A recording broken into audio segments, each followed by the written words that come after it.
Hello guys! Dahil walang customer, so yan na nga. Umira na naman ang pagkademonyo ko. Charles. May naisip akong prank, espresso brownie na may konting chocolate.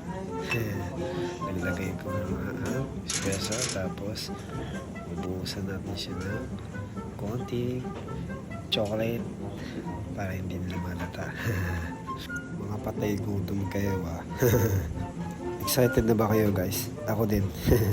Ready to prank. Let's G. Okay or not okay? Not okay?